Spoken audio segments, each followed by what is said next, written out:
Hello बच्चों, welcome all of you. आज हम लोग पढ़ेंगे सेक्सुअल रिप्रोडक्शन इन प्लांट में एक टॉपिक है कृत्रिम परागण, आर्टिफिशियल पॉलिनेशन। आर्टिफिशियल पॉलिनेशन मतलब कृत्रिम परागण, यानी परागण की कई विधियाँ होती हैं। परागण मुख्य रूप से दो प्रकार का होता है, एक होता है स्वपरागण और एक होता है परपरागण। स्वपरागण किसे कहते हैं?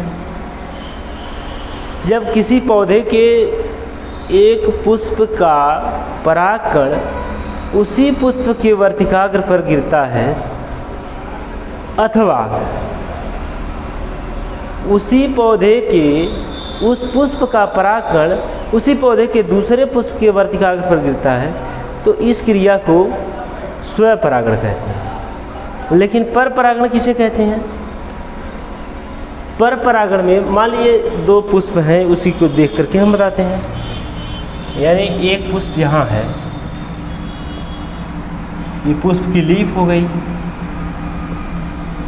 ये लीफ है, ऊपर पुष्प लगा है, इसमें से हल्के हल्के छोटे छोटे परागकण निकले,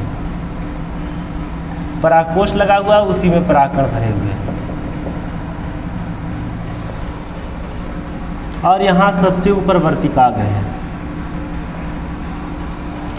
इसी प्रकार से दूसरा पौधा लिया गया, उसमें लीफ है, ये पत्ती है उसकी, उसके भी पुष्प होंगे, उसका भी परागकोश होगा जिसमें परागकण भरे होते हैं, और उसका भी वर्तिकाग्र। यदि इस पुष्प का परागकण यानी इस परागकोश में से परागकण निकल करके इस वर्तिकाग्र पर पहुंच जाता है, तो इस क्रिया को परपरागण कहते हैं। यहाँ से ट्रांसफर हुआ और सीधा निकल करके गया यहाँ इसके वर्तिकाग्र पर पहुंच गया, तो ये क्रिया क्या कहलाई? परपरागण।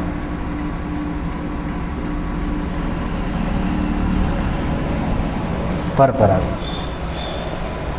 तो परपरागण की कई विधियां होती हैं, बहुत सारी विधियों द्वारा परपरागण होता है, जिसमें परपरागण वायु की सहायता से होता है तो उसे वायु परागण बोलते हैं। यदि परागण की क्रिया पक्षियों द्वारा होता है तो उसे पक्षी परागण बोलते हैं। यदि परागण की क्रिया जल द्वारा होता है तो उसे जल परागण बोलते हैं। यदि परागण की क्रिया कीटों द्वारा होता है तो कीट परागण बोलते हैं। मतलब ये सारे विधियां जो होती हैं ये परपरागण की विधियां ही होती हैं। ये सभी विधियां परपरागण की।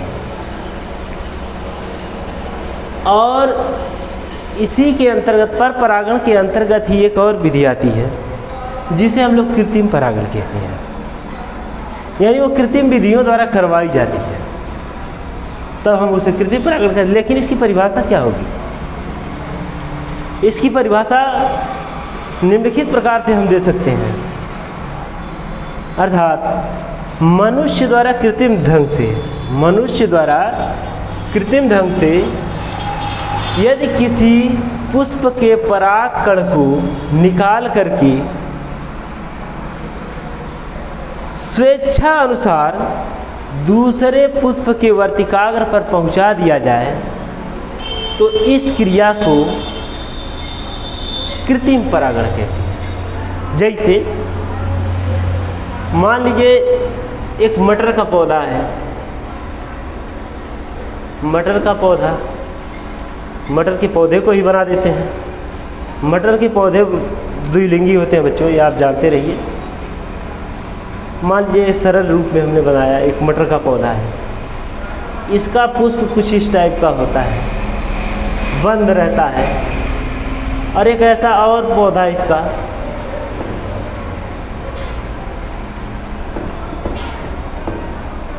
इसका भी पुष्प कुछ इसी तरह से होता है। मटर के पौधे के सारे पुष्प रंग तो अलग अलग हो सकते हैं, लेकिन पुष्प तो एक ही मॉडल होते हैं, यानी एक ही तरह के होते हैं। इसकी ये लीफ है,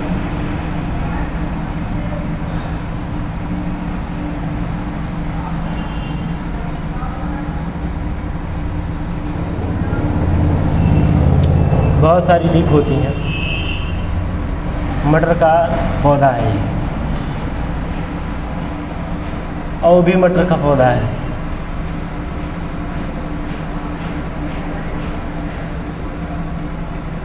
कृत्रिम परागण कब होगा?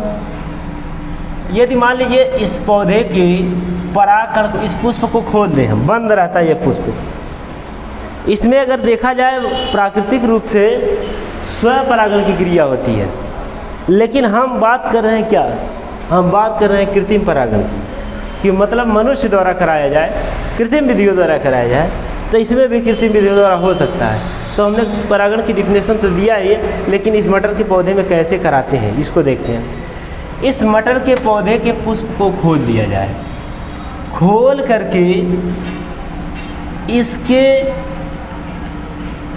परागकण को निकाला जाए और इस पुष्प के वर्तिकाग्र पर डाल दिया जाए, तब भी यह पर परागण की क्रिया संपन्न कर देगा। लेकिन कैसा? कृत्रिम परागण, यानी हम कह सकते हैं यह परागण की क्रिया कृत्रिम पर परागण कहलाती है। इसी तरह से कृत्रिम रूप से परागण की क्रिया संपन्न करवाई जाती है। और डिटेल्स बताते हैं। ये दो पौधे हैं मटर के, इसके पुष्प को खोला गया कब? जब यह अपरिपक्व अवस्था में रहता है। पुष्प तो निकल गया लेकिन मैच्योर नहीं हुआ है, उसी समय इसको खोल दीजिए और चिमटी ले करके इसके परागकणों को तोड़ तोड़ के निकाल दीजिए बाहर। सब बाहर हो गया।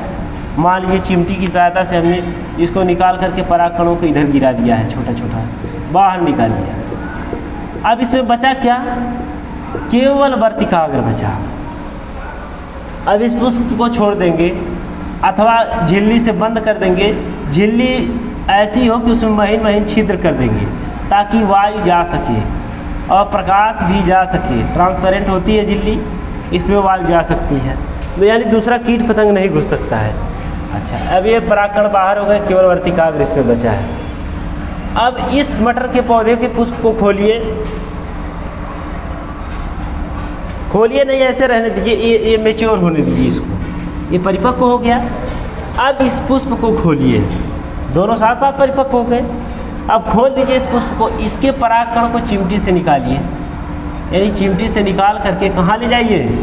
इसके वर्तिकाग्र पर ले जाइए। जब इसके वर्तिकाग्र पर ले जाएंगे यानी झिल्ली को हटाएंगे, पुष्प को खोलेंगे, वर्तिकाग्र पर इसको गिरा देंगे, इस परागकण को। अब वहाँ परागण की क्रिया संपन्न हो जाएगी और दूसरा कोई परागकण यानी पुराना वाला परागकण या इधर उधर से कोई नहीं आ पाएगा।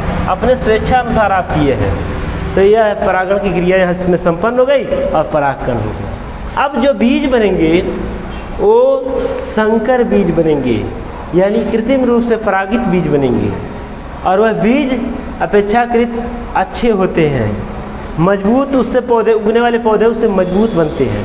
यही कृत्रिम परागण की विधि कहलाती है। यानी ये हमने जो बताया है कि ये कृत्रिम परागण की विधियाँ इस तरह से अपनाई जाती हैं। हाँ, तो कोई सोचेगा कि इस तरह से अगर कृत्रिम परागण करवाना है तो बहुत परिश्रम करना पड़ेगा, प्रत्येक पौधे के वर्तिकाग्र को तोड़ेंगे, इसी तरह से। हाँ, इस तरह से करना पड़ता है। इसीलिए इसके जितने भी परागित बीज तैयार किए जाते हैं यानी हाइब्रिड बीज तैयार किए जाते हैं, वह यूनिवर्सिटियों में तैयार किए जाते हैं। जैसे हमारे यहाँ जितने भी बीज सप्लाई संतकबीर नगर या अगल बगल के डिस्ट्रिक्ट में आते हैं, या पूर्वांचल कह लीजिए, उत्तर प्रदेश में पूर्वांचल में जो भी सीड्स आते हैं वो पंतनगर यूनिवर्सिटी से आते हैं। यानी पंतनगर यूनिवर्सिटी उसमें उनके कृत्रिम परागित बीज तैयार करने में यानी संकर बीज तैयार करने में महत्वपूर्ण भूमिका निभाती है। तो पंतनगर एक विश्वविद्यालय है, उसे पंतनगर कृषि विश्वविद्यालय के नाम से जाना जाता है। तो ये विधि रही कृत्रिम पर परागण की, और हमने डिफिनेशन तो बता ही दिया है, अर्थात परिभाषा बता दिया कृत्रिम परागण क्या कहलाता है। परिभाषा को एक बार फिर से सुन लीजिए। यानी मनुष्य द्वारा कृत्रिम ढंग से किसी पुष्प के परागकणों को स्वेच्छानुसार किसी दूसरे पौधे के वर्तिकाग्र पर पहुँचाने को कृत्रिम परागण कहते हैं। कृत्रिम परागण विभिन्न जाति के पौधों के बीच भी संपन्न किया जा सकता है। हर बार तो यह विभिन्न जाति में नहीं हो सकता है, लेकिन कभी कभी ये होता है। दूसरे जात के पौधों में करा दिया जाता है। एक जात के पौधे का परागण वो लगभग उसी जात से मिलते जुलते दूसरे पौधे के वर्तिकाग्र पर डाला जाता है, तब भी परागण हो जाता है। ये बात तो क्लियर हो गई, यानी विधि बता दिया, उसकी परिभाषा हो गई। अच्छा, अब हम लोग देखते हैं इसके महत्व को। कृत्रिम परागण का क्या महत्व है, यानी महत्व, सिग्निफिकेंस। कृत्रिम परागण का महत्व क्या होता है? तो कृत्रिम परागण का महत्व बहुत विशेष है। अगर ऐसा नहीं होता तो इसको हम लोग पढ़ते ही नहीं। कृत्रिम परागण करवाने से जो बीज तैयार होते हैं वो हाइब्रिड बीज तैयार होते हैं, पहला महत्व हो गया। दूसरा महत्व, इससे इन बीजों को इकट्ठा करके अगर उगाया जाए तो इससे जो पौधे तैयार होते हैं वह बहुत स्वस्थ और मजबूत होते हैं, इनके बीज बड़े बड़े होते हैं। दूसरा महत्व हो गया। तीसरा महत्व, इसमें पैदावार, इन पौधों में जो नए बीज तैयार हुए हैं परागित बीज, तो उसमें प्रोडक्शन ज़्यादा होता है, अर्थात उत्पादन ज़्यादा होता है। और अगला जो महत्व है, इसकी सहायता से नई वनस्पतियों का प्रादुर्भाव होता है, मतलब नई वनस्पतियां तैयार हो, धीरे धीरे बदलाव होते होते नई वनस्पतियों का रूपरेखा ले लेता है और इससे नई, यानी जैव विविधता में हमें सहायता मिलती है, नए किस्म के पौधे तैयार हो जाते हैं। तो ये रहा महत्व, कृत्रिम पर परागण के महत्व रहे।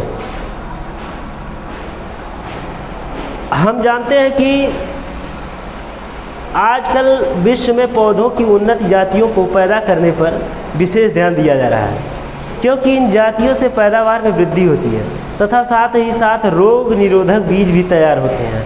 हमारे देश में कृषि क्षेत्र में जो हरित क्रांति हुई उसका बहुत कुछ श्रेय कृषि परागित बीजों का है, अर्थात कृत्रिम पर परागण का है। हमारे देश में क्रांति के समय हरित क्रांति कब हुई? लगभग आज़ादी के कुछ समय बाद हरित क्रांति हुई। इसमें महत्वपूर्ण भूमिका जो हमारे देश के वैज्ञानिक थे, जिसका नाम था डॉक्टर एम.एस. स्वामीनाथन, वो अमेरिका से शिक्षा लिए थे। अमेरिका में उनको गुरु थे doctor Norman Borlaug. Doctor Norman Borlaug को विश्व का हरित क्रांति का जनक माना जाता है, लेकिन डॉक्टर एम.एस. स्वामीनाथन को भारत के हरित क्रांति का जनक माना जाता है। उन्हीं के प्रयोगों से और उन्हीं के परिश्रम की देन है कि भारत में भूखमरी की समस्या खत्म हुई और पौधों में ज़्यादा प्रोडक्शन हुआ, विभिन्न प्रकार की उन्नत किस्म की फसलें तैयार होने लगी और गेहूं की प्रजातियां तैयार की गई। बहुत सारी गेहूं की प्रजाति, मक्का की प्रजाति और अन्य तरह से पौधों की फलों की प्रजाति, ये सब विकसित की गई, जिसमें कृत्रिम परागण का बहुत महत्वपूर्ण योगदान है। और हमने बताया ही है कि जैसे भारत में कई यूनिवर्सिटियां स्थापित की गई हैं जो कृत्रिम परागित बीज अर्थात हाइब्रिड बीज को तैयार करती हैं। अच्छा, हाइब्रिड पौधे तैयार किए जाते हैं वो भी इसी विधियों द्वारा तैयार किए जाते हैं कि एक पौधे का परागण दूसरे पौधे के वर्तिकाग्र पर डाला जाता है और उसमें फर्टिलाइजेशन की क्रिया संपन्न हो जाती है और उससे जो बीज तैयार हो जाते हैं वो हाइब्रिड बीज कहलाते हैं। अब उस बीजों को बोएंगे तो खेतों में एक समान पौधे तैयार होंगे, लंबाई में भी बराबर लंबाई के, यानी पूरे खेत में समान लंबाई के पौधे दिखाई देंगे एक बराबर, और उनमें पैदावार भी ज़्यादा होगी, बाल उनकी बड़ी बड़ी लगेगी और उसके बीज अपेक्षाकृत मोटे होंगे और बड़े होंगे, जिससे गेहूं की जो राशि होती है वो ज़्यादा तैयार हो जाएगी और हमें ज़्यादा लाभ मिलेगा। हाँ, ये कृत्रिम परागित बीजों का है। अब यही बीज हाइब्रिड आता है मार्केट में, अगर हाइब्रिड बीज वास्तव में है तो हमें ज़्यादा प्रोडक्शन देगा, लाभ हमें ज़्यादा मिलेगा। अगर ये नकली बीज आ जाते हैं और कहा जाता है कि हाइब्रिड बीज है, उसी के नाम पे नकली आ जाते हैं, मतलब बिना हाइब्रिड तैयार बीज, बिना कृत्रिम परागित बीज आ जाते हैं, तो समझिए कि हमारा प्रोडक्शन घट जाता है और हम उसके लुभावने में रह जाते हैं और ये ख़राब पोजीशन दे देता है, हमें अच्छा उत्पादन नहीं देता है और हमारा घाटा हो जाता है। तो हमारे यहाँ